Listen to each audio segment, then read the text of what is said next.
এবছর ৩০ রোজা হবে নাকি ২৯টি? এ নিয়ে প্রশ্নের অন্ত নেই। সময়ের সাথে শেষের দিকে চলে এসেছে পবিত্র রমজান মাস, পার হতে চলছে ২৮ দিন। এরই মধ্যে কৌতূহল জাগছে ঈদুল ফিতর নিয়ে। প্রশ্ন উঠছে ঈদ কবে?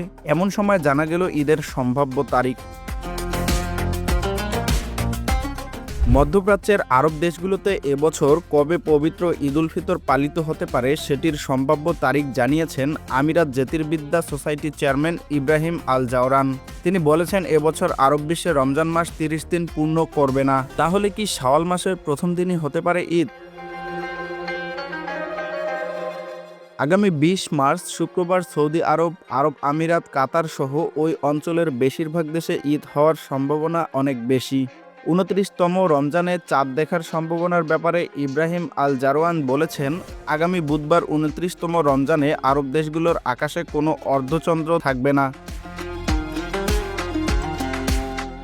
এদিকে সাধারণত সৌদি আরব সহ মধ্যপ্রাচ্যের দেশগুলোর একদিন পরই বাংলাদেশের চাঁদ দেখা সাপেক্ষে ঈদ পালিত হয়।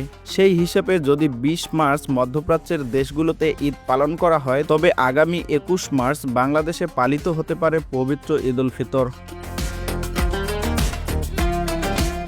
Nahid Hasan, Bangla reports, national views.